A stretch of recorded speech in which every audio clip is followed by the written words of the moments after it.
오늘은 로마서 29강을 시작하겠습니다.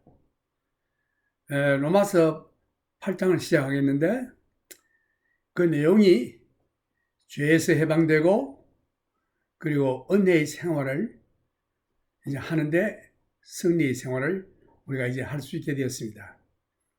이 내용을 보면은 옛 사람에서 새 사람, 새 창조, 새 몸, 새 목적을 가지고 시작하는 일인데 이게 주제가 성령입니다. 성령. 이제 8장에서 성화에 대해 결론을 짓고 있습니다. 이 장에서는 실제로 세 가지 큰 제목을 제시하고 있는데 첫째는 성화, 둘째는 구원의 보장, 그리고 셋째는 하나님으로부터 분리가 불가능합니다. 이 세상이나 저 세상에서 아무도 우리를 하나님의 사랑에서 끊을 자가 없다. 이 7장에서 보여주었던 무능력한 성화와 성화에 실패한 생활에 관하여 8장에서는 능력이 있는 성공적 성화의 생활을 보여주고 있습니다. 또한 성화의 생활을 할 수 있도록 하나님께서 우리들에게 능력을 공급하시는 것을 8장에서 볼 수 있습니다.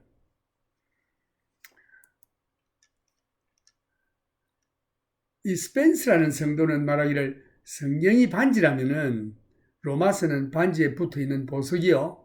특히 이 로마서 8장은 보석의 가장 빛나는 부분이라고 평했습니다. 이제 8장 1절에서 그리스도 안에 있는 자에게는 결코 저주가 없다라는 말씀으로 시작하여 하나님과 결코 격리될 수 없다라는 말씀으로 끝을 맺습니다. 그리고 그 중간에는 하나님을 사랑하는 자에게는 모든 것이 합력하여 선을 이룬다라는 말씀으로 되어 있습니다. 하나님께서는 자신의 자녀들이 이 세상에서 기쁨과 화평을 누리면서 살기를 원하십니다.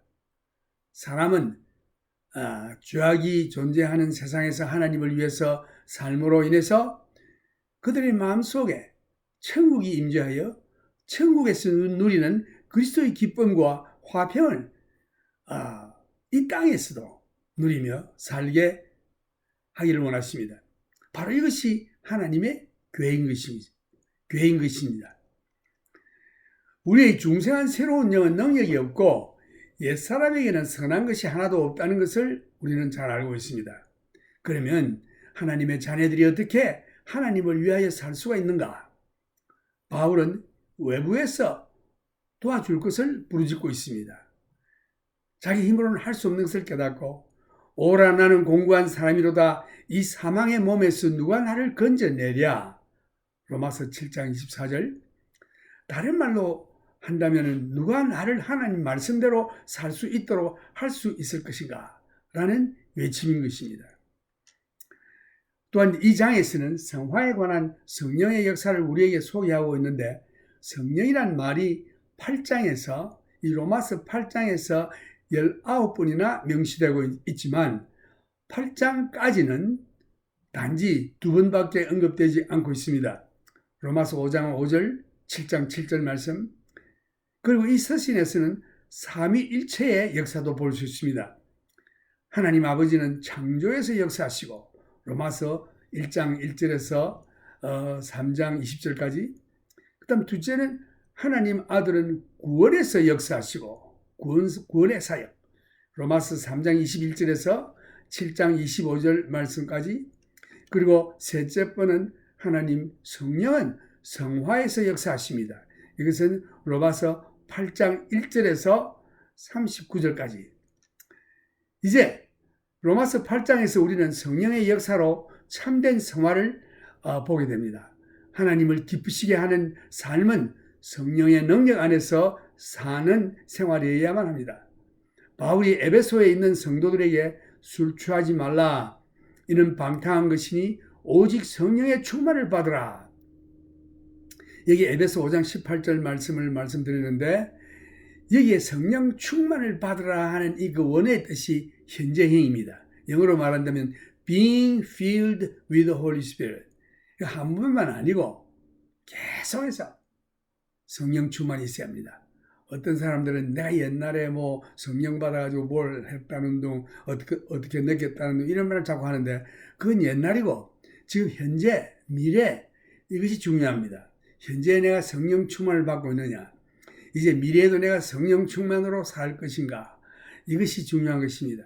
성화는 믿는 자의 중생한 생활에서 믿는 자를 죄의 능력으로부터 이기고 죄의 현장에서 구원해 주시며 승리케 하여 믿는 자의 생활에서 하나님의 모든 뜻이 성취되도록 하는 성령의 역사입니다.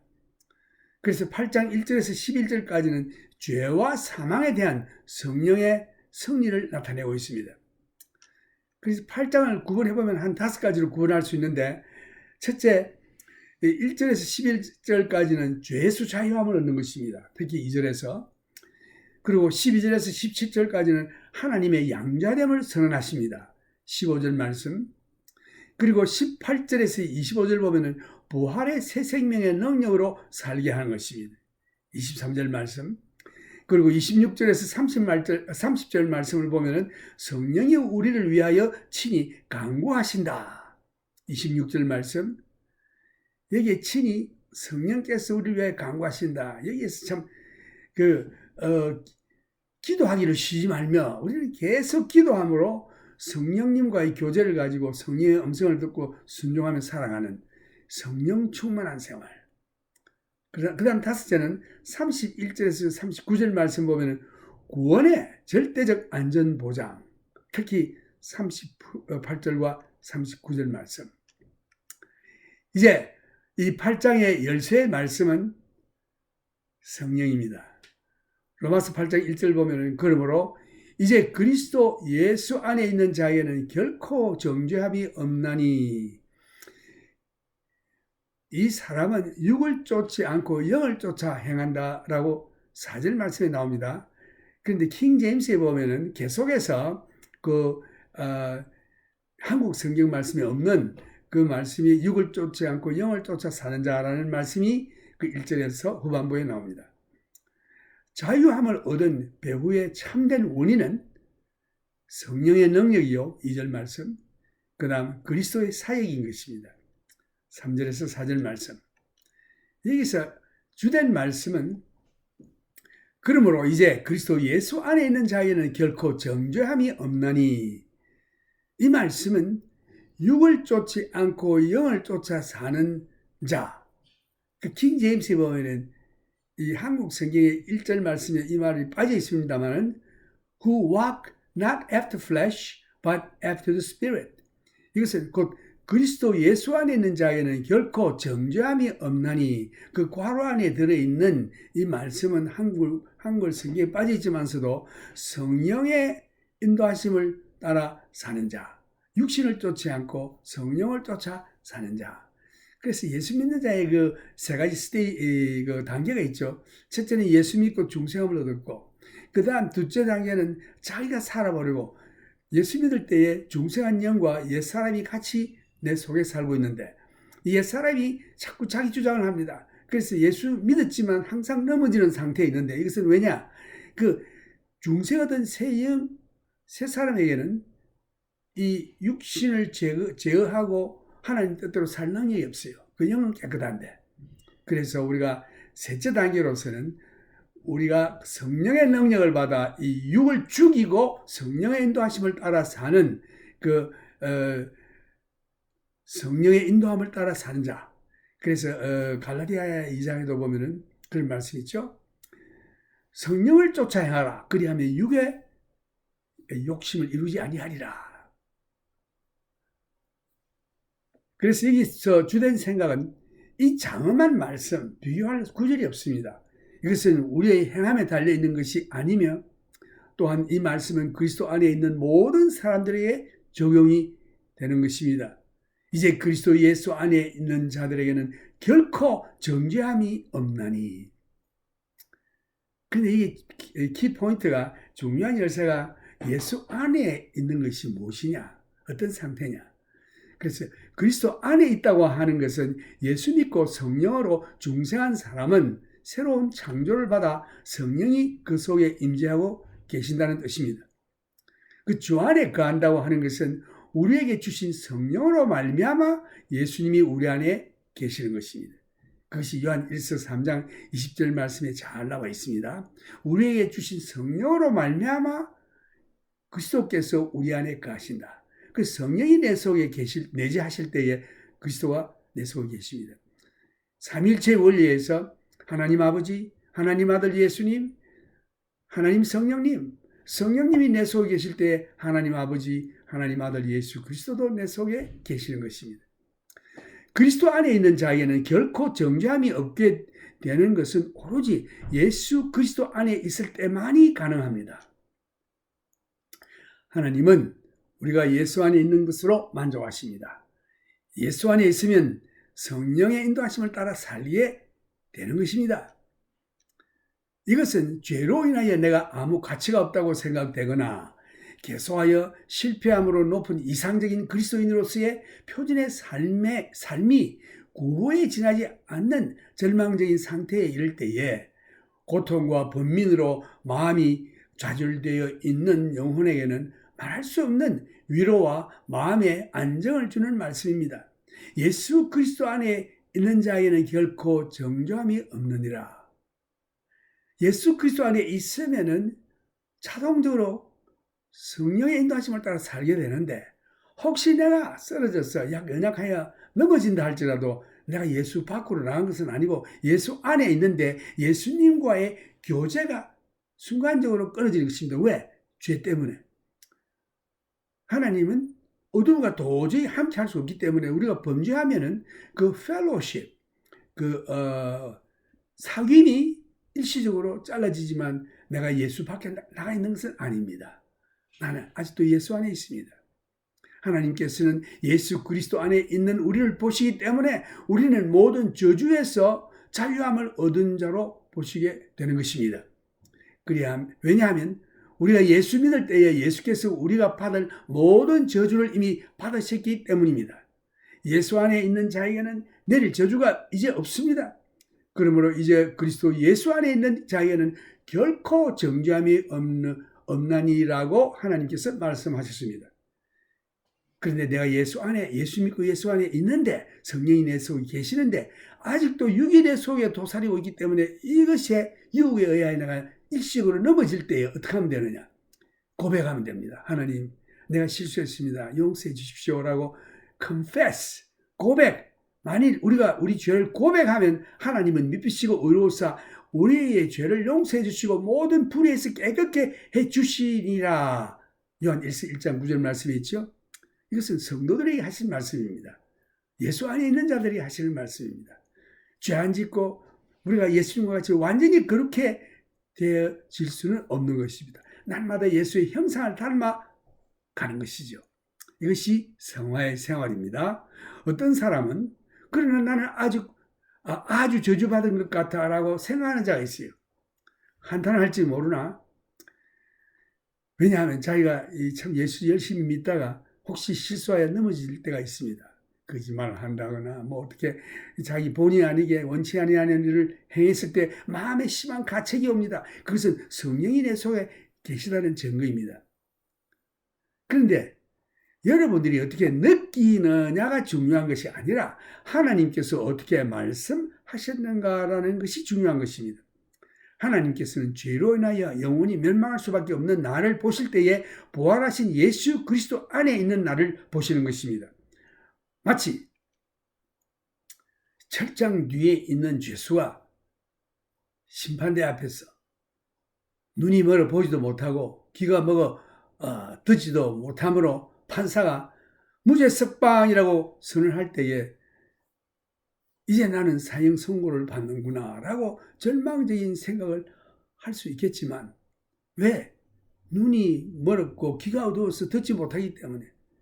그래서 눈이 어두워서 보지 못하는 것이나 귀가 먹어서 듣지 못하는 것이 무죄 석방의 사실을 변경시킬 수는 없는 것입니다. 내가 예수 믿었기 때문에 내가 영적으로 눈이 아직도 뜨지가 않고 영의 귀가 열리지가 않아 참 영의 음성을 잘 못 듣는 형편이 있다 할지라도 예수 믿는 나는 성령님이 내 속에 오셔서 예수님께서 나의 모든 죄를 용서하시고 어렵다고 하나님 아버지께서 선언하셨습니다. 그런데도 내가 실수할 때에 아이고 나는 이제는 죽었구나. 참 나는 이제 저주를 받았구나. 이렇게 생각할지 모르나 그렇게 생각한다고 해서 여러분 상태가 변하는 거 아니에요. 예수 믿기 때문에 여러분들은 듣지 못하고 영어로 보지 못한다 할지라도 하나님의 말씀이 진리이기 때문에 그 말씀에 의해서 여러분은 구원을 얻었습니다. 저주받지 않습니다. 우리가 종종 듣는 데 둔하고 우리의 영적인 눈이 아주 어두워 있어 깨닫지 못한다 할지라도 하나님께서 믿는 자가 영광스러운 자리에 도달했든지 혹은 아니했든지 관계없이 선언하신 복된 말씀 곧 그리스도 예수 안에 있는 자에는 결코 정죄함이 없다라는 말씀은 진리요 또한 사실인 것입니다. 그 영어 성경 킹 제임스에 보면은 육을 쫓지 않고 영을 쫓는 자라는 말씀을 이 구절에 속하지 않은 것 같습니다. 이 4절에 보면은 계속 같은 말씀이 나오는데 이 4절에 속한 말씀이 여기에 들어간 것이라고 이렇게 생각되는데 결코 정죄함이 없나니라는 말씀을 문자 그대로 번역하면 그러므로 이제 그리스도 예수 안에 있는 자를 하나님께서도 정죄하시지 않는다라는 말씀입니다. 바울은 7장에서 경험한 실패에도 불구하고 그의 구원을 잃지 않았습니다. 그래서 이제 그리스도 예수 안에 있는 자에는 결코 정죄함이 없나니라는 말씀을 하시게 된 것입니다. 그렇다고 해서 하나님의 자녀들이 전혀 죄를 짓지 아니하는 것은 아닙니다. 만일 죄를 지으면 중생한 영이 아니고 내 속에 있는 죄 때문인 것입니다. 그래서 하나님의 자녀들이 실수하여 죄를 지었을 때는 하나님께 죄를 고백하면 모든 죄를 용서해 주시는 것입니다. 그래서 그 사귐이 다시 회복되는 것입니다.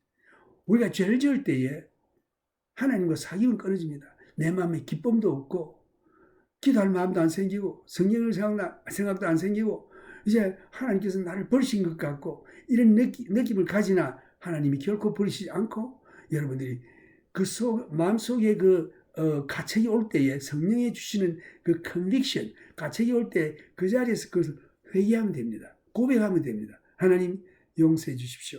내가 또 거짓말했습니다. 본의 아니게 주님 거짓말했습니다. 용서해 주십시오. 하면 하나님이 그 죄도 용서해 주시고 뿐만 아니라 모든 불의에서 우리를 깨끗게 해주신다. 요한 1서 1장 9절을 한번 읽겠습니다. 만일 우리가 우리 죄를 자백하면 저는 미쁘시고 의로우사 우리 죄를 사하시며 모든 불의에서 우리를 깨끗게 하실 것이요. 얼마나 감사합니까?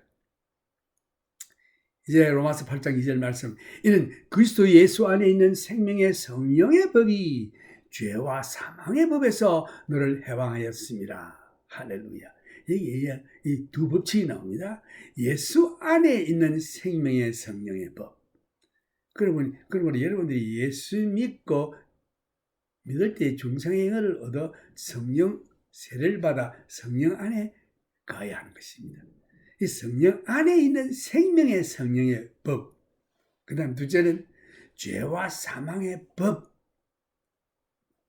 그러니까 그리스도 예수 안에 있는 생명의 성령의 법이 죄와 사망의 법에서 너를 해방했습니다.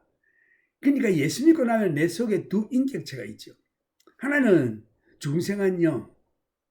이 중생한 영은 성령님과 연합하여 생명의 관계를 맺었습니다. 성령님과 연합했다고 하는 것은 예수님과 연합했다는 말과 같습니다. 아버지 하나님과 연합했다는 말과 똑같습니다. 그 생명의 성령의 법이 죄와 사망의 법에서 너를 해방했습니다.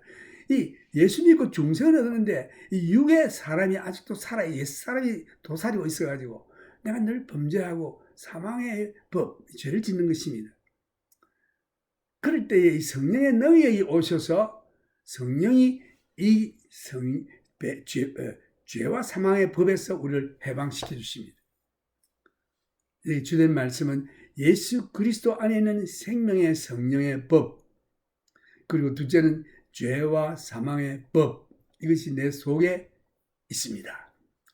주된 말씀은 성령의 법이란 예수를 믿음으로 구원 얻는 것과 성화의 과정이 성령의 역사와 그의 방법으로 이루어지는 원리를 말씀하신 것뿐만 아니라 성령에 의하여 행하시는 권위도 포함되는 말입니다. 이 성령의 역사에 의해서 이런 일이 일어난다 이런 뜻입니다. 하나님 아버지는 창조하셨고 물론 삼위일체가 다 같이 그 다음에 예수 그리스도는 구원의 사역을 이 세상에 오셔서 하셨고 떠나시면서 나와 같은 보혜사 성령 파라클리테스를 너희 보내주리라. 바로 이 성령님의 시대입니다. 성령께서 역사하시는 것입니다. 그래서 생명의 성령이란 이 말은 성령은 근본적으로 생명이시기 때문에 생명을 우리에게 주신다는 뜻입니다.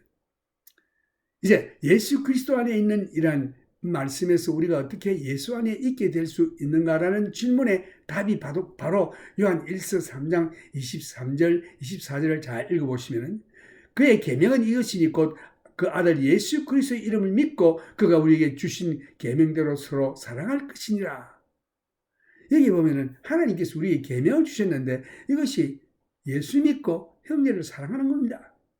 그의 계명들을 지키는 자는 주 안에 거하고 주는 저 안에 거하시나니 예수 믿고 형제를 사랑하면은 예수님이 내 안에 거하시고 내가 예수 안에 거합니다. 우리에게 주신 성령으로 말미암아 그가 우리 안에 거하시는 줄을 우리가 아느니라. 이 성령님이 내 속에 거하실 때에 예수님이 내 속에 거하십니다. 어떻게 성령님이 내 속에 거하시는가? 믿음으로 거하십니다.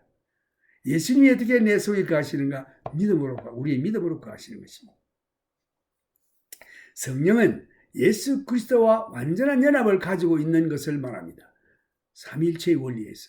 믿는 자는 그리스도의 생명을 받아 연합하게 되므로 성령이 믿는 자에게 생명을 주십니다. 죄와 사망의 법이라는 것은 죄가 우리의 옛사람 위에 가지고 있는 권위를 말하고 있는데 하나님과의 사귐을 완전히 단절시키는 결과를 가져옵니다. 중생한 영의 새 기질은 옛사람의 기질에서 벗어나게 할 능력이 없습니다. 다만 더 높은 권위와 능력 곧 성령에 의해서만 이 일을 성취할 수 있습니다. 예수 그리스도의 생명에 전적으로 연합되어진 새 기질에만 성령이 역사하는 것입니다. 로마서 7장에서는 사람의 몸에 연합되어 있었던 자가 8장에서는 성령의 능력에 의해서 죄의 권세에서 해방되고 살아계시는 그리스도와 연합되어 성령의 능력으로 살아가는 것을 보여주신 것입니다. 우리가 이것을 삶에 적용해 본다면 성령의 능력을 힘입어 중생한 기질과 옛사람의 죄성의 기질과의 관계를 이 책 스미스 목사님이 잘 설명하셨는데 예를 들어서 우리가 중력의 법에 매여 있는 것과 마찬가지로 우리는 죄와 사망의 법에 매여 있습니다. 우리는 이 땅에 속하여 있습니다. 실제로 우리는 육에 묶여 있습니다. 그러나 중력의 법은 어떤 다른 자연법칙에 공기 역학 같은 법이 적용되면 제어할 수 있습니다. 예를 들어 이 제트기가 LA 공항이나 인천 공항에 앉아 있습니다. 그 747 잠보 여객기가 공항에 지금 앉아 있습니다. 이것은 왜 앉아 있느냐? 중력에 의해서 땅에 내려앉아 있는 것입니다. 그러나 이제 이 비행기가 뜰 때에 그 제트 엔진을 추진기를 발동시켜서 점화시켜서 추진기를 사용하게 되면 그 파워, 능력이 중력의 힘을 능가하여 공중으로 그 거대한 400 몇십이나 태우는 비행기가 하늘로 날아 올라갈 수 있는 것입니다. 제트의 추진 능력이 중력의 법을 없이 할 수는 없지만 이 법이 중력의 법을 능가할 수 있습니다. 마찬가지로 어떤 영적인 법칙을 적용할 때에 죄와 사망의 법을 능가할 수 있습니다. 이 영적인 법칙이 바로 성령의 능력인 것입니다. 그래서 성령을 받지 아니하면 이 세상과 육을 이길 수가 없습니다. 신학교 가서 공부는 많이 해서 아는 거는 아는데 실제로 행할 능력이 없어요. 이게 이 목사들의 문제입니다. 그래서 성령 세례와 성령 충만이 우리 성도들에게 항상 있어야 하는 것입니다. 성령 세례는 한 번 있지만 성령 충만은 하나님 앞에 설 때까지 계속 있어야 하는 것입니다. 그래서 여기에 성령님이 얼마나, 성령 세례와 성령 충만이 얼마나 중요한지 알 수 없습니다. 어떤 사람들은 그렇게 얘기해요. 예수 믿으면 됐지, 뭐 또 성령 세례와 성령 충만은 뭐냐? 예수 믿으면 전화 가면 됐지, 이러고 제 마음대로 육적으로 욕심내고 다 삽니다. 죄 지으면서. 그게 그 사람이 예수 믿어서 구원을 겨우 얻을지 모르나 하늘에 상이 없어요. 열매가 없고 영향력이 전혀 없습니다. 자신 속에는 기쁨도 없고 화평도 없고 마음속에는 늘 그 양심의 가책만이 있는 것이. 왜냐? 성령께서 그 육신의 욕심을 제어하여 주시는데 내 힘으로는 중생한 영이 그것을 제어할 능력이 없어요. 그래서 성령의 능력을 받으라. 예수님께서도 부활하신 다음에 제자들 있는 가운데 나타나서 내일 가서 전도하라 안 그랬습니다. 위에서 성령의 능력을 입히울 때까지 여기서 기다리라, 기도하면서 기다리라고 그랬죠. 그래서 드디어 성령의 오순절 다락방에 강림하실 때에 급하고 강한 바람이 불어 저들 120문도에게 성령이 임함에 저들이 방언도 하고 놀라운 성령의 역사를 받아 바울이 아니고 베드로가 나가서 저 설교할 때에 3,000명이 회개하고 사내들은 법정 가서도 담대히 너희들이 십자가에 못 박은 예수가 그 이름의 능력으로 이 안전병이 일어났다 외치니까 놀라운 역사가 일어났죠. 마찬가지로 이 성령의 능력 없이는 아무것도 못합니다. 전도도 못하고 아무것도 못해요. 하기는 하죠. 하지만 열매가 없어. 기쁨이 없어. 마음대로 해보십시오. 회사식으로 교회를 운영해 보십시오. 꾸려나갑니다만은 그 이에는 생명이 없습니다. 구원의 능력이 없고 일하는 사람들 마음속에 기쁨이 없고 사랑이 없고 하는 것은 성령이 그 속에 없기 때문입니다. 그러므로 이제 나는 더 이상 모세의 법에 의하여 저주를 받고 있지 않습니다. 왜냐하면 믿음으로 인한 성령의 새로운 법이 나의 삶에 역사하고 있기 때문입니다. 나는 예수 그리스도를 통해서 하나님과의 새로운 관계를 맺고 있습니다. 이 관계는 첫째, 예수 믿을 때에 율법으로부터 나를 해방시켜 주십니다.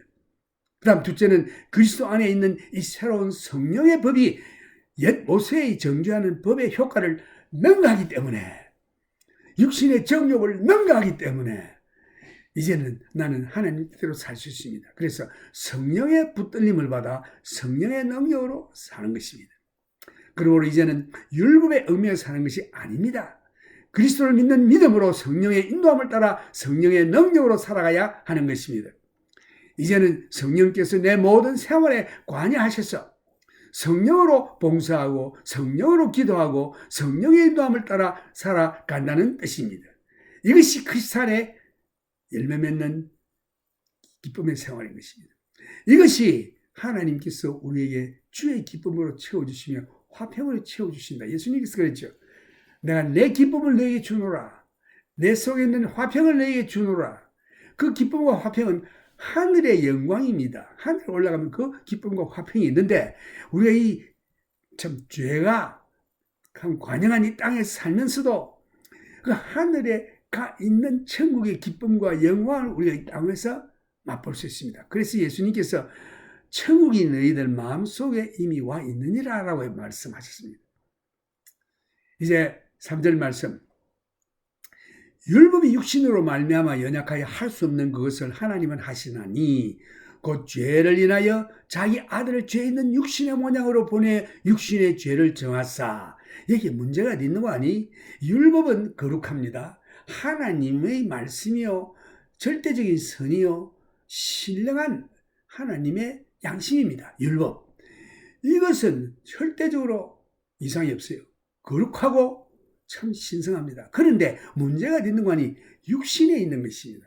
육신을 가진 우리가 육신이 연약함으로 말미암아 그 율법을 지킬 수가 없어요. 그래서 하나님께서 이 육신을 어떻게 다루시느냐? 하나님께 사시는데 내가 하는 게 아니고 내가 노력으로 열심히 사는 것이 아니라 예수 믿는 자에게 하나님 주시는 축복인데 하나님은 하십니다. 육신으로 말미암아 연약하여 할 수 없는 것을 하나님은 하시나니 어떻게? 곧 죄를 인하여 육신의 이 죄로 인하여 하나님이 자기 아들을 세상에 보내주셨어요. 우리가 똑같은 모양으로 육신을 입혀서 보내주었습니다. 그러나 그 예수 속에는 죄가 없습니다.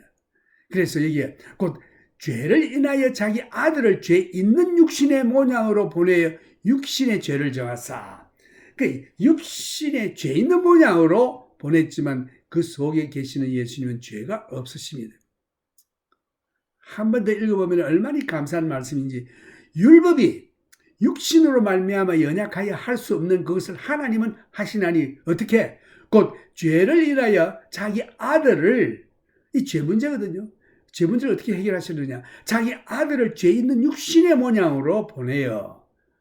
모양은 육신의 모양이, 죄의 모양인 육신이지만은 그 속에 계시는 예수님은 영은 죄가 없으신 분입니다.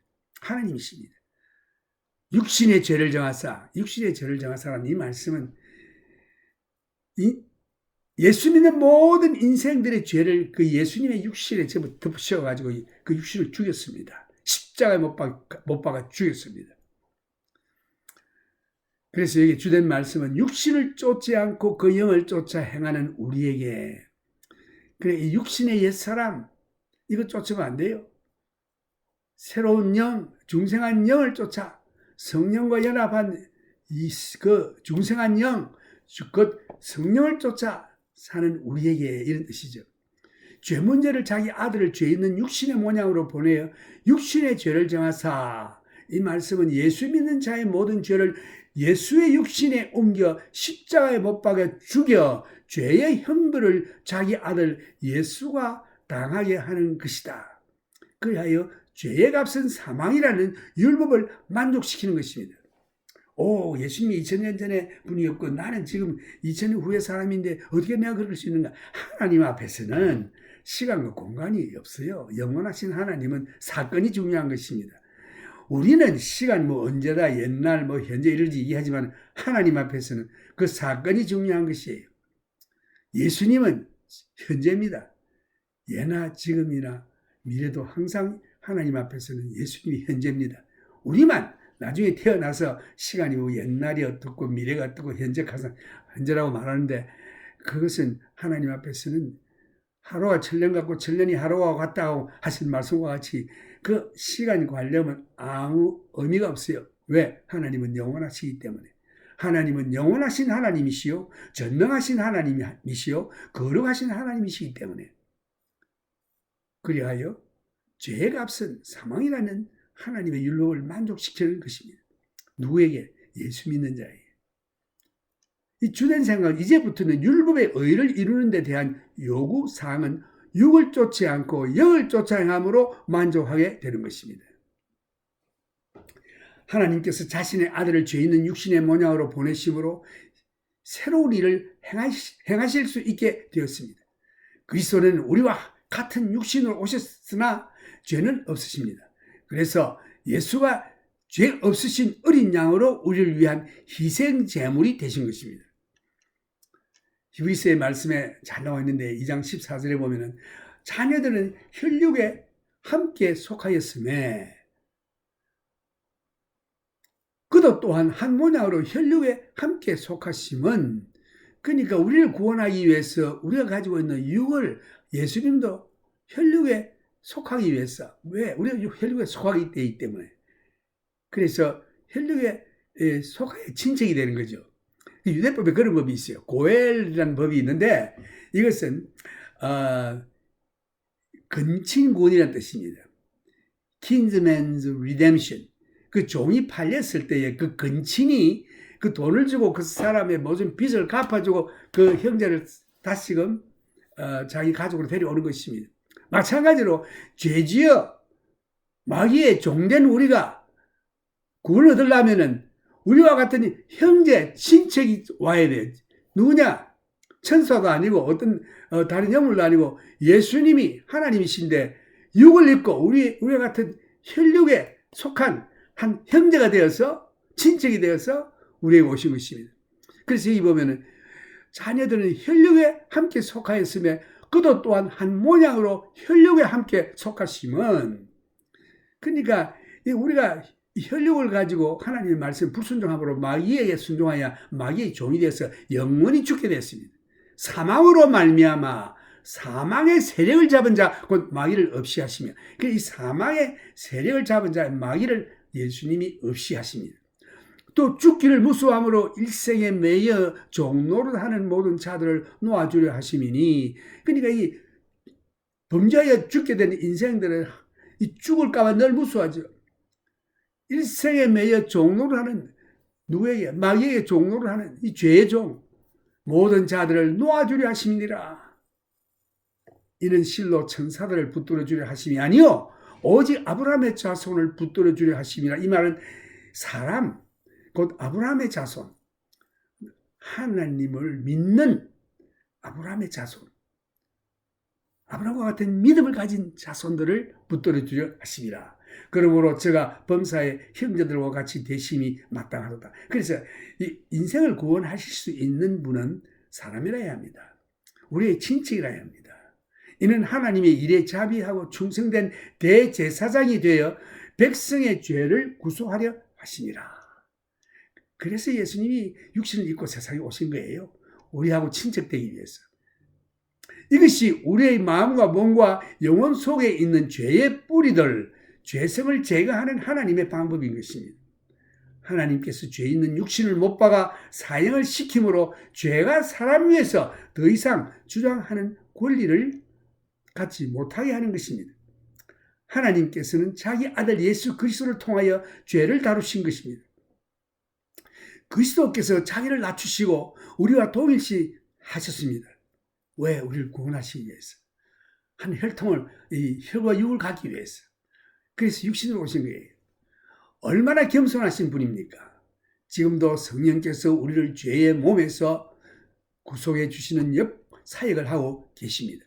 많은 성도들은 말하기를, 만일 예수 그리스도께서 우리를 죄악 많은 세상에서 천국으로 데려가 완전히 구원하신다면 얼마나 놀랍고 감사한 일일까? 지금 주님 오십시오 라고 막 이렇게 기도하는 사람도 있는데, 나도 예수님께서 지금 당장 오시면 더 바랄 것이 없이 좋겠으나 그보다 더 놀랍고 좋은 일이 있는데, 그건 뭐냐? 오늘 죄된 세상에서 하나님께서 당신과 나를 그리스도인으로서 살 수 있도록 해주시는 것입니다. 우리의 높고 참 높으신 대제사장으로서 하나님께 올리는 기도 가운데, 그 요한복음 17장 15절에서 보면은 예수님의 기도가 나옵니다. 예수님이 다음과 같이 기도하고 계십니다. 내가 비옵는 것은 저희를 세상에서 데려가시기를 원함이 아니요 오직 악에 빠지지 않게 보존하시기를 원함이니이다. 이 기도의 내용을 잘 살펴보면 승리가 이 땅 위에 있는 것입니다. 이 땅에서 이루어지기를 기도하시는 것입니다. 그래서 우리가 이 땅 위에서 참 승리하는 것, 그리고 성령의 능력으로 말미암아 승리하기를 원하시는 예수님의 기도였습니다. 그 다음 4절 말씀 보면 육신을 쫓지 않고 그 영을 쫓아 행하는 우리에게 율법의 요구를 이루어지게 하려 하심이니라. 이게 주된 말씀은 육신을 쫓지 않고 그 영을 쫓아 행하는 우리에게 율법의 요구를 이루어지게 하심이니라. 이 말씀에서 두 가지 선택이 있음을 볼 수 있습니다.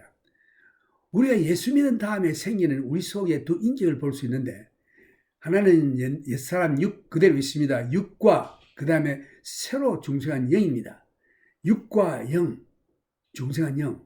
그래서 우리의 의지가 발동하여 육의 소욕을 쫓지 않고 영의 소욕을 따라가는 것입니다.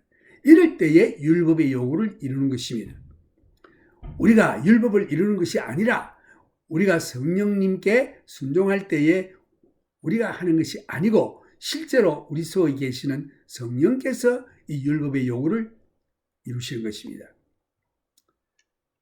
여기에 이 말씀을 넣고 우리가 한번 생각해 보면 율법의 요구는 수동적인 것입니다. 율법은 의로운 일을 명하나 행할 수 있는 능력을 줄 수가 없습니다. 살인하지 말라, 가능하지 말라, 도둑질하지 말라, 거짓 증거하지 말라, 이렇게 하지 말라 말은 하지만 우리에게 그렇게 하지 않도록 하는 능력을 못 줍니다. 그러나 성령은 순종할 수 있는 생활을 할 수 있게 해주십니다. 성령께서 할 수 있도록 능력을 부여해 주십니다. 그러나 성령님께 순종할 것인지 아닌지는, 아니면 육에 순종할 것인지는 그 결정은 여러분이 스스로 해야 하는 것입니다. 이제 더 이상 모세의 율법을 지켜서 의롭게 되려고 힘쓸 필요가 없습니다. 율법과 의가 내 속에서 이미 성취되었습니다. 왜냐하면 예수 그리스도께서 나를 대신해서 성취하셨기 때문입니다. 이제 내가 육신을 가지고 있는 이상 율법을 지키거나 의롭게 되어보려고 내 자신이 애쓸 필요도 없고 애써도 되지 않습니다. 왜냐하면 율법의 요구를 이루는 것이 우리의 힘으로는 되지 않는다고 했기 때문입니다. 그러나 우리가 성령님께 순종할 때에 성령께서 우리 속에서 그 율법의 요구를 성취하게 하시는 것입니다. 여기에서 우리 삶에 적용을 해보면 우리가 할 일은 성령님의 인도함에 순종하는 것입니다. 성령님께 순종할 때에 율법의 요구를 이룰 뿐만 아니라 하나님의 사랑의 도를 성취하게 됩니다. 성경에 보면 하나님께서 계속 우리들에게 말씀하시고 계시는데 24시간 계속해서 우리에게 하나님께서 말씀하신다고 했어요. 우리는 그렇게 기도하죠. 하나님 내게 말씀만 주시면 내가 순종하겠습니다. 이렇게 말하는데 하나님께서는 계속 24시간 밤낮으로 우리들에게 말씀하신다고 에스겔에 그 말씀이 나와 있어요. 계속 우리들에게 말씀하십니다. 근데 우리가 영의 귀가 어둡고 영의 눈이 어두워서 보지도 못하고 듣지도 못해요. 왜? 세상 일에 눈이 가리워서 땅의 것만 바라보고 있는 거죠. 그리고 또한 하나님의 말씀을 통해서 말씀하십니다. 우리가 하나님 말씀을 읽을 때에 하나님께서 말씀하십니다. 성령을 통해서. 그 말씀을 통해서 성령님이 말하십니다. 그래서 성령께서 우리 마음에 속삭이는 말씀에 귀를 기울여야 할 것입니다. 하나님께서는 우리 마음속에 소원을 두고 자기의 기쁘신 뜻을 이루는 것입니다. 그 속삭이는 그 음성을 듣습니까? 그게 뭐냐면 여러분들 속에 생기는 거룩한 소원입니다. 그것이 하나님의 음성입니다. 빌립보서 2장 13절에 보면은 너희 안에서 행하시는 이는 하나님이시니, 지금 여러분 속에 성령님이 계시죠? 하나님 아버지도 계시고 예수님도 계시고 성령님도 계십니다. 너희 안에 행하시는 이는 하나님이시니 자기의 기쁘신 뜻을 위하여 너희로 소원을 두고 행하게 하시나니. 오늘은 또 어느 집사를 내가 방문할 마음이 있다 생기면 거기에 그대로 가보는 거예요. 그래서 가면 그분이 참 여러분 당신의 방문이 필요했던 것입니다. 그래서 와서 위로해주고 기도해주고 격려해주고 하나님께서 그렇게 당신에게 소원을 주신 거예요. 무슨 밤에 아무야 너는 이렇게 해라 저렇게 해라 그거 아니에요. 또 환상에 나타나셔서 이렇게 해라 아닙니다. 왜? 예수님이 내 속에 계시는데. 그래서 우리의 마음속에 소원을 두고 역사하신다고 성경에 되어 있습니다. 그래서 여러분 마음속에 근데 나쁜 소원 이거 내가 라스베가스에서 같은 밭진 거에서 돈을 좀 벌어봐야 되겠다. 이거는 성령에 위배되는 거죠. 부활이 하는 자들은 자기에게 찔렸다고 되어 있죠. 그렇게 하면 안 됩니다. 더러운 생각, 엄난한 소원이 생기면 이거는 하나님이 주시는 소원이 아니고 이거는 육신이 주는 소원이요 사탄이 주는 소원인 것입니다. 그것은 예수의 이름으로 물리쳐야 하는 것입니다. 그래서 아직도 여러분 속에는 육이 도살이기 때문에 이 성령의 능력으로 항상 기도와 말씀으로 승리해야 하고 하나님의 음성을 듣고 성령의 인도하심을 따라 살아야 하는 것입니다. 여러분들 속에 소원이 생길 때 이것이 하나님의 말씀에 부합되느냐 안 되느냐 먼저 봐야 돼요. 부합되면 할렐루야 하나님의 음성입니다. 부합 안 되면 여러분 속에 옛사람이 육신의 생각이요 마귀의 음성인 것입니다. 너희 안에 행하시는 이는 하나님이시니 자기의 기쁘신 뜻을 위하여 너희로 소원을 두고 행하게 하시나니. 이 소원을 하나님이 여러분 속에 주고 그 다음에 그 소원이 생겨서 행하면 하나님의 뜻을 이루는 결과를 나타내는 거죠. 그래서 그 소원대로 늘 살아가면은 여러분은 하나님의 뜻대로 늘 사는 것입니다. 할렐루야. 그래서 육신을 죽이고 늘 기도하면서 늘 말씀 보면서 왜 늘 기도하고 말씀을 보아야 하느냐? 하나님의 음성을 듣기 위해서. 그 육신의 생각을 버리고 성령의 인도하심을 따라 살기 위해서. 그래서 쉬지 말고 기도하라는 말을 바울이 했고 이 하나님의 말씀을 늘 마음에 묵상하라. 다윗도 그랬죠. 내가 주께 범죄치 아니하려 하여 주의 말씀을 내 마음에 두었나이다. 이 말씀을 마음에 두면은 이 죄, 아마 그 다윗이 범죄할 때는 그때 말씀을 아마 마음속에서 잠깐 방황을 간 것 같아요. 생각지 아니하고 육의 정욕이 올라오는 것에 순종한 것 같아요. 그렇다고 해서 다윗이 구원 얻지 못한 건 아닌데 우리도 마찬가지입니다. 우리도 순간적으로 육에 순종할 때 우리는 넘어집니다. 그러나 하나님은 버리신 것은 아니고 우리가 하나님과 교제가 잘라지고 기쁨도 없고 화평도 없습니다. 다윗이 그 범죄한다면 뭐라고 했는지 압니까? 내 뼈가 썩는 것 같다고 그래요. 뼈가 마른다고 했습니다. 이거 마음이 기쁨이 없습니다. 굉장히 마음이 드라이, 메마릅니다. 왜? 죄 때문에. 그래서 죄를 고백하고 나면은 죄 용서 안 받고. 그러나 죄 지으면은, 죄는 짓지 말아야 되는데, 죄 지으면은 반드시 보응이 옵니다. 살아있을 때에. 그 다윗이 그 죄 때문에 얼마나 자기 자식들이 서로 죽이고, 그 압살롬이가 자기 첩들을 막 모든 백성 앞에서 강간을 하고, 그 숭측한 일들을 했죠. 쫓겨다니고, 죄 용서는 받지만 그에 대한 대가는 받습니다. 땅에 있을 때에. 그러므로 죄는 짓지 말아야 돼요. 그래서 우리가 해야 될 일은 너희 안에 행하시는 일은 하나님이시니 자기의 기쁘신 뜻을 위하여 너희로 소원을 두고 행하게 하시나니. 참 놀라운 말씀입니다. 이 말씀 여러분들 암기하십시오. 늘 기억하십시오. 이 일을 방해하는 것은 마귀입니다. 육신의 옛사람입니다.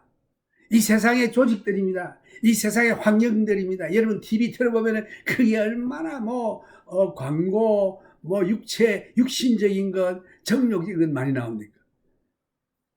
그게 여러분들이 그런 걸 자꾸 집어넣으면 마음에 영어에 그런 말이 있죠. What you say, what you are. 네가 뭐 말하는 것이 what you eat, what you are. 네가 먹는 것 그것 때문에 병이 나는 겁니다. 건강하든지 병나든지. 이 컴퓨터 세계에 있는데 여기다가 좋은 걸 집어넣으면 좋은 게 들어가지고 그 나쁜 거 자꾸 집어넣으면은 나쁜 것만 나와요. 마찬가지로 어린아이들에게도 마찬가지예요.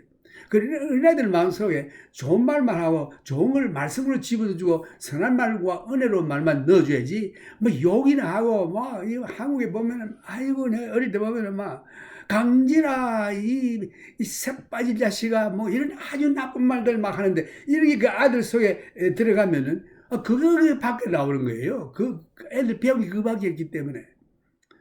그래서 이 세상 TV 보는 거 열중하는 사람들 세상 것을 자꾸 집어넣고 육신을 자꾸 이렇게 부하게 만들고 영은 전부 메마르게 만들죠. 그러나 기도와 말씀을 열심히 하는 자들은 영을 부하게 만들고 육신을 쇠하게 만드는 것입니다. 그래서 이 일을 방해하는 것은 여러분의 속에 있는 육신이요 마귀요 세상의 조직인 것입니다. 그래서 쉬지 말고 기도하라는 말씀을 하셨습니다. 그리고 주야로 하나님의 말씀을 묵상한다는 그 시편 23편에 다윗이 시화로 왔습니다. 이 다윗들은 훌륭한 시를 지었지만 넘어지는 연약한 인생입니다. 왜? 그 안에 아직도 육신의 정욕이 있기 때문에. 그래서 우리가 기도를 쉬지 말아야 하고 말씀 묵상을 쉬지 말아야 합니다. 기도는 우리가 아뢰기도 하지만 하나님의 음성을 듣는 시간입니다. 성령의 가마를 소멸하지 말며 예언을 멸시치 말라. 다음 구절에는 우리에게 새로운 영적 싸움을 보여주고 있습니다. 육신의 옛사람의 소욕을 따라 사는 자들의 특색이 나오는데 그 특징이 여기 한 4가지 로마서에서 나옵니다. 첫째는 마음이 육에 속한 물질에 의하여 조절되고 있습니다. 그 마음이 육에 의해 조절되고 있어요. 정욕, 물욕, 미워하는 거, 이런 거, 사기치는 거, 거짓말하는 거. 그 다음 둘째는 육신의 생각은 사망이라고 했습니다. 그 계속하면은 사망입니다. 지옥 갑니다. 죽습니다. 육신의 생각은 사망이요 영의 생각은 생명과 화평이니라. 영의 생각대로 사는 자들은 마음속에 화평이 넘칩니다.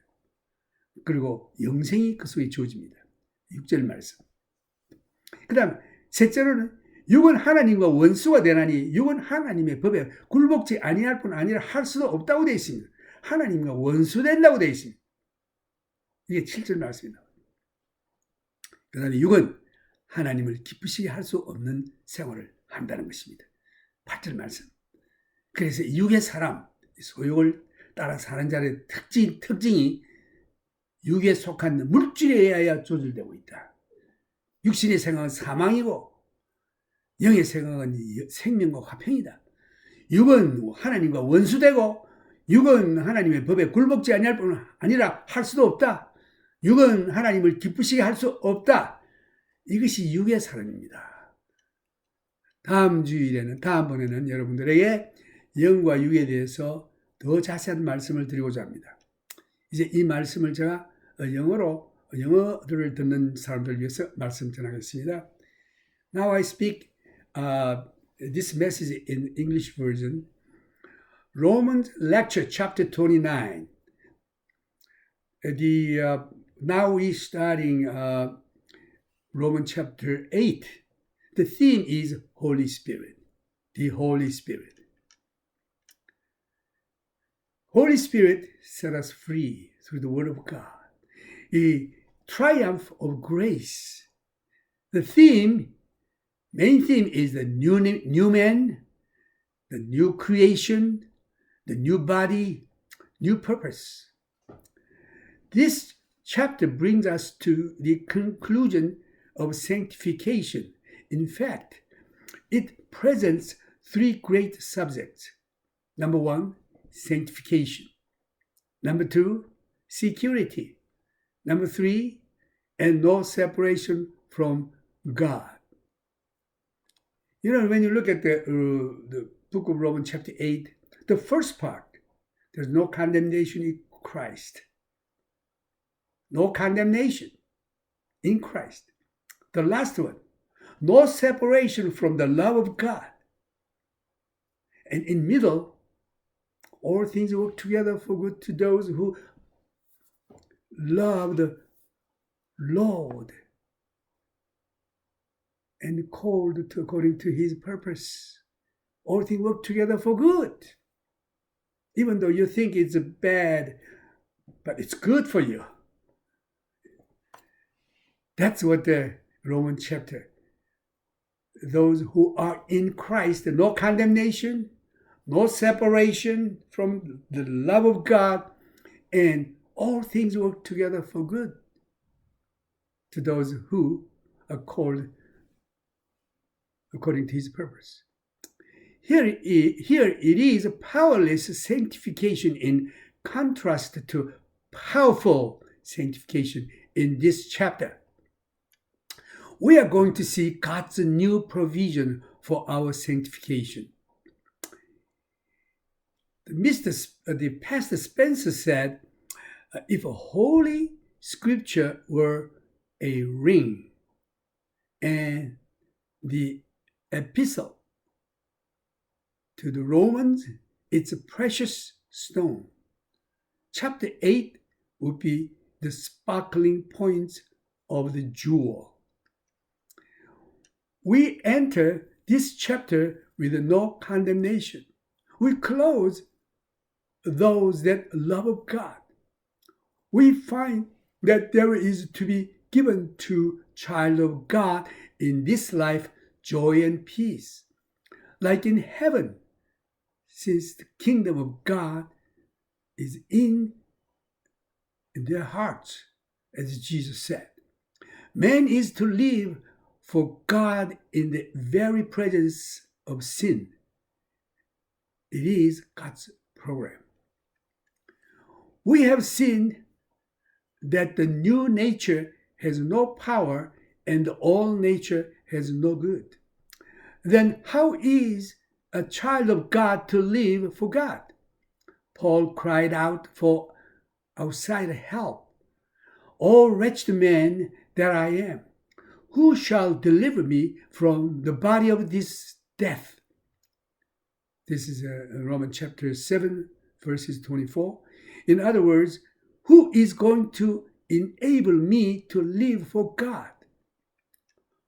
Paul concluded the chapter 7 by saying, I thank God through Jesus Christ our Lord, so then with the mind I myself serve the law of God, but with the flesh the law of sin. Now chapter 8 will show us how to do it. That is, the means by which the victory is secured.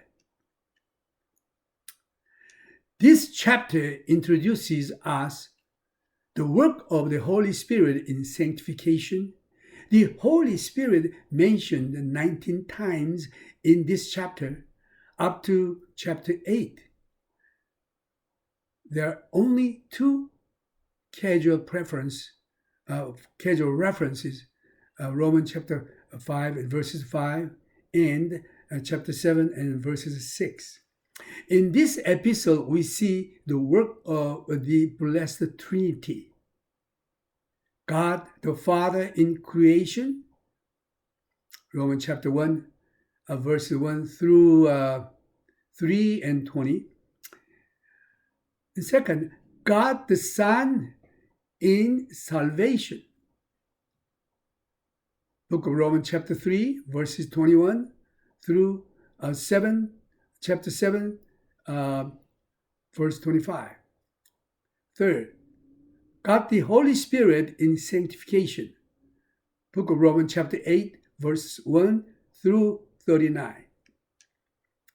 Now, here in chapter 8, we see the Holy Spirit and the real sanctification.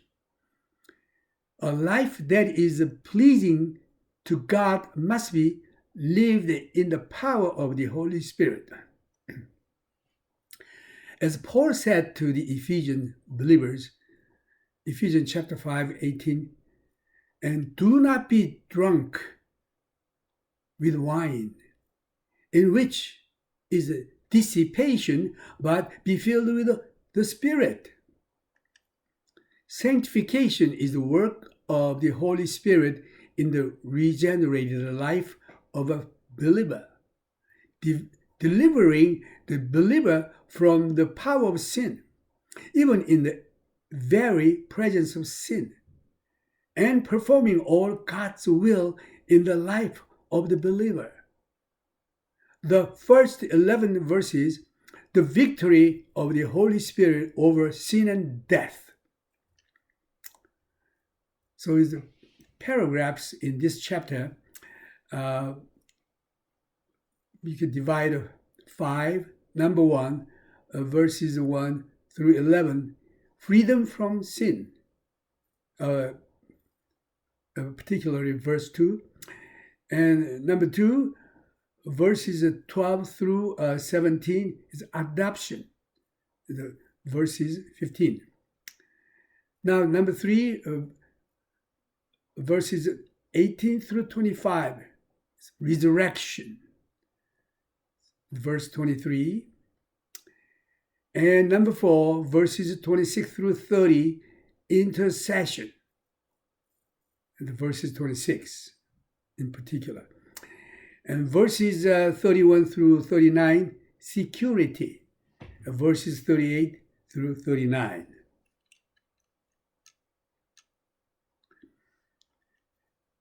The key word is Holy Spirit, free from indwelling sin. Romans chapter 8, verse 1. There is therefore now no condemnation to those who are in Christ Jesus, who do not walk according to the flesh, but according to the Spirit. The real cause behind our freedom, the power of the Holy Spirit, verse 2, the work of Jesus Christ, verses 3 to 4. Key words in these verses, There is, therefore, now no condemnation to those who are in Christ Jesus, who do not walk according to the flesh, but according to the Spirit. Key thoughts: this magnificent requires no qualifying clause. It does not depend on our walk. It is true of all who are in Christ.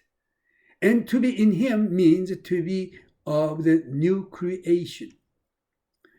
It seemed to believe that freedom from condemnation depended upon being in Christ and resulted in walking after the Spirit. What unspeakable relief it is in the bewildered, troubled soul, oppressed with a sense of his unworthiness and distressed because of a frequent failure to live up to his own highest resolves. When he learns that God sees him in Christ Jesus, and as does sin, he is free from all condemnation. He may explain, but I feel so condemned. This, however, not the question. It is not how I feel, but it is what God says. He sees me in Christ the risen, forever beyond the reach of condemnation. Prisoner before the bar, hard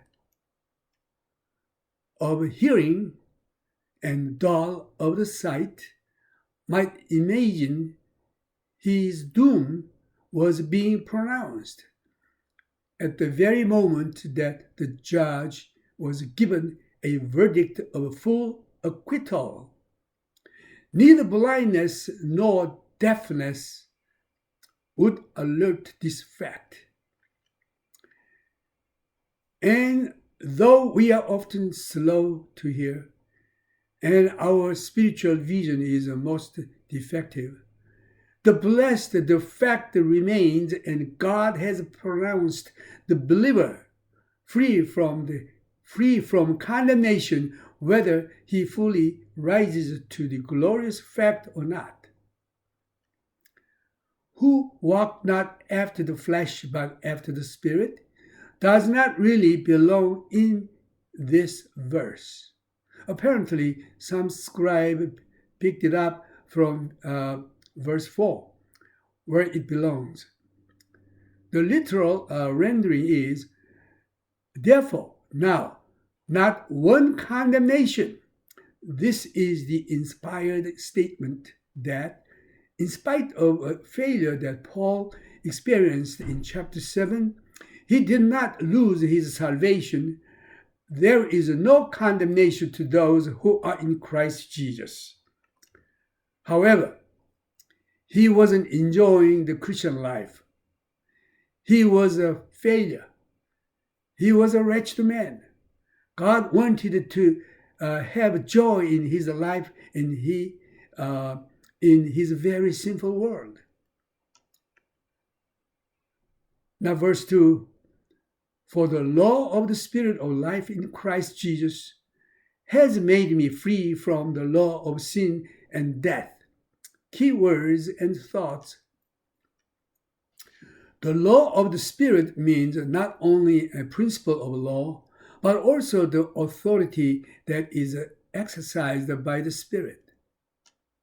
The Spirit of life means the Holy Spirit who brings life, because he essentially is the life. He is the Spirit of life. In Christ Jesus means that the Holy Spirit is in complete union with Christ Jesus, because the believer shares the life of Christ. He liberates the believers. The law of sin and death is the authority that sin had over our old nature, ending in complete severance of fellowship with God. That new nature could not break the shackles at all. Only the coming of a higher authority and power accomplished this, namely the Holy Spirit. The Holy Spirit operates upon the new nature, which is virtually joined to the life of Christ.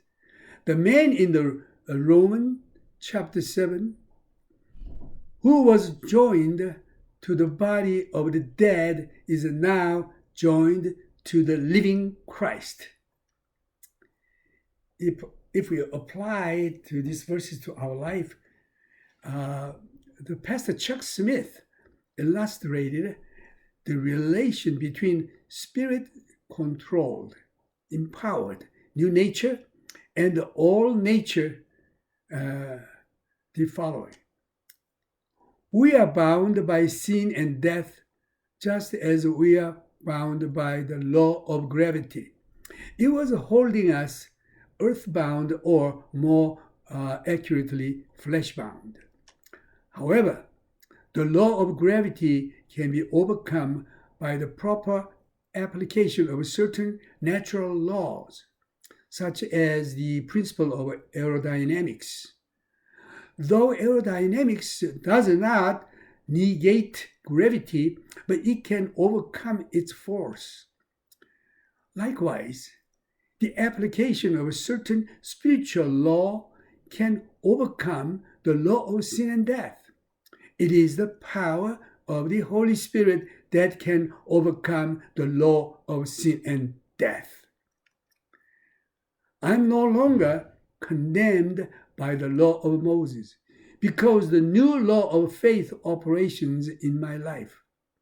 I entered this new relationship with God through Jesus Christ, which sets me free from the old law. This new law of faith in Christ overcomes the effects of the old law of condemnation.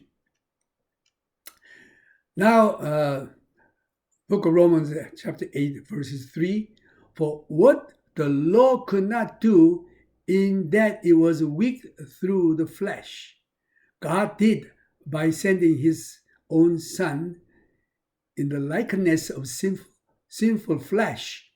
On account of sin, he condemned sin in the flesh. Keywords here, for what the law could not do, in that it was weak through the flesh. And second part, God did by sending his own Son in the likeness of sinful flesh. On account of sin, he condemned sin in the flesh. Key thoughts here. The Mosaic law couldn't make me righteous because my sinful nature prevented true obedience. In contrast, this new law of life makes me righteous before God. Now, verse 4. That the righteousness, the first part of the verse 4, 4a, that the righteous requirement of the law might be fulfilled in us who do not walk according to the flesh, but according to the Spirit. Keywords here, that the righteous requirement of the law might be fulfilled in us, not by us, but by the Holy Spirit. Key thought, this is the passive voice. It means that the Holy Spirit produces a life of obedience which the law commanded, but could not produce because that it was weak through the flesh. Excuse me.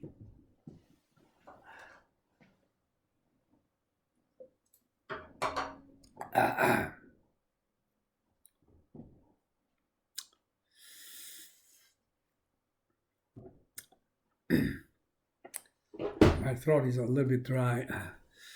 The Holy Spirit furnishes the power.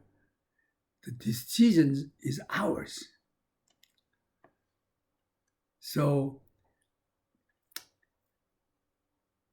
Holy Spirit produces a life of obedience, which the law commanded, but could not produce it because that it was weak through the flesh.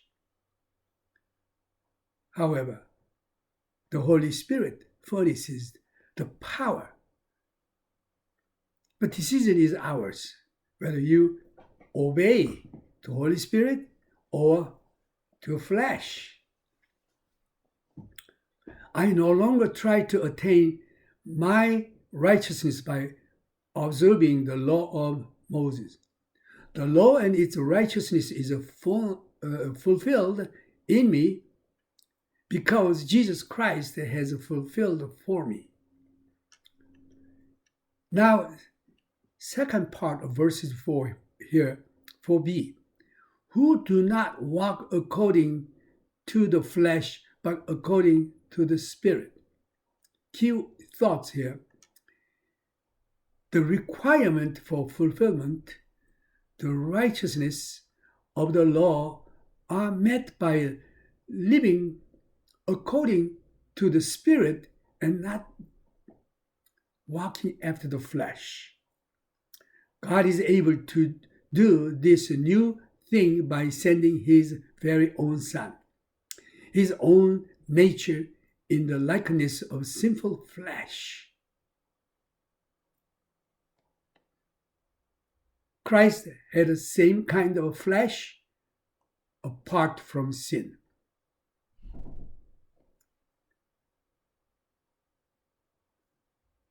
Christ came in flesh, but he has no sin.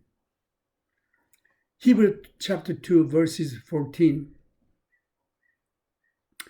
Inasmuch as then as the children have partaken of flesh and blood, he himself likewise shared in the same, that through death he might destroy him who had the power of death, and that is the devil. Hebrews chapter 2, verses 15, and release those who, through fear of death, were all their lifetime subject to bondage. For indeed, he does not give aid to angels, but he does give aid to the seed of Abraham. Therefore, in all things, he had to be made like his brethren, that he might be a merciful and faithful high priest in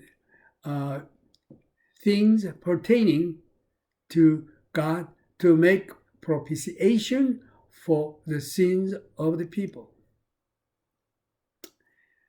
Now, Hebrews chapter 7, verses 26, for such a high priest was fitting for us, who is holy, harmless, undefiled, separate from sinners, and has become higher than the heavens.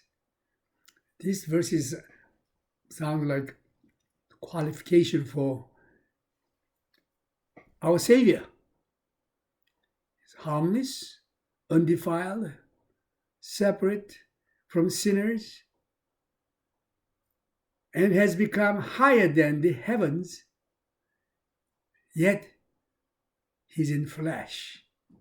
He's our relatives. He's my elder brother. Jesus said that. You are my brother. Oh, it's wonderful. This was God's way of getting at the roots of sin in our bodies, minds, and spirits. He could condemn and execute sinful flesh on the cross so that he had no more right in human beings.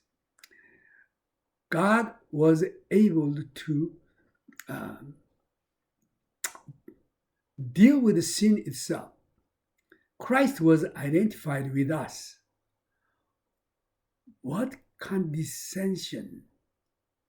Today, Spirit is a deliverer from sin in the body. A great many people think it would be wonderful if Christ would come and take us out of this world of sin. And what would be wonderful? I wish I would come right now. I wish he would come right now. However, there's something even more wonderful than that. It is that enables you and me to live Christian life here in this world. We are today in this old world of sin that is more wonderful. But Lord Jesus said in his high priestly prayer, John 17, verse 15, I do not pray that you should take these out of this world, but that you should keep them from the evil one. When you study his prayer carefully, down here is where the victory is. Therefore, God give us power of the Holy Spirit. If we're obedient to Holy Spirit, we can live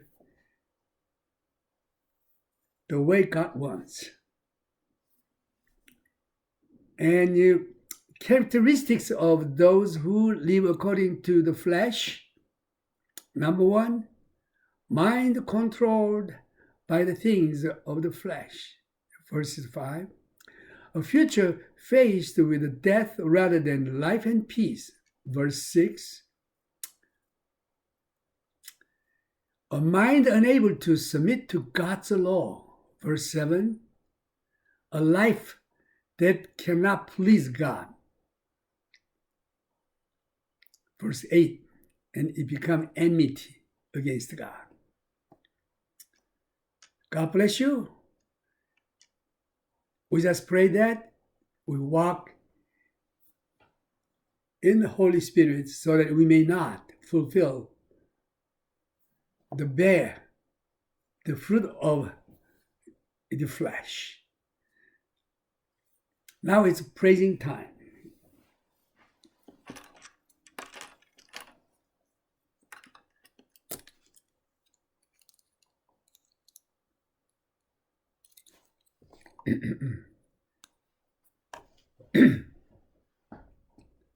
How wonderful God's program. We just simply believe in God, believe in Jesus, obedient to the Holy Spirit. We become like the person He wants to be.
내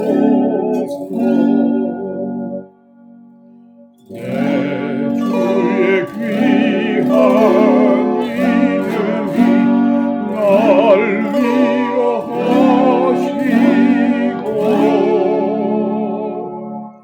이 귀의 음악 같으니 장기가 되도다 내 죄의 권세 깨뜨려 고결 바꾸시고 이 추한 마음을 이로사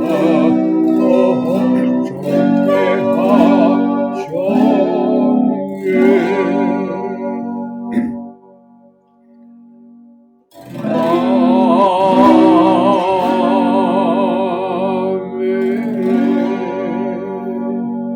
할렐루야. 이제 승리의 크리스천 생활은 성령의 인도함을 따라 사는 생활입니다. 이제 그리스도 예수 안에 있는 자들에게는 결코 정죄함이 없나니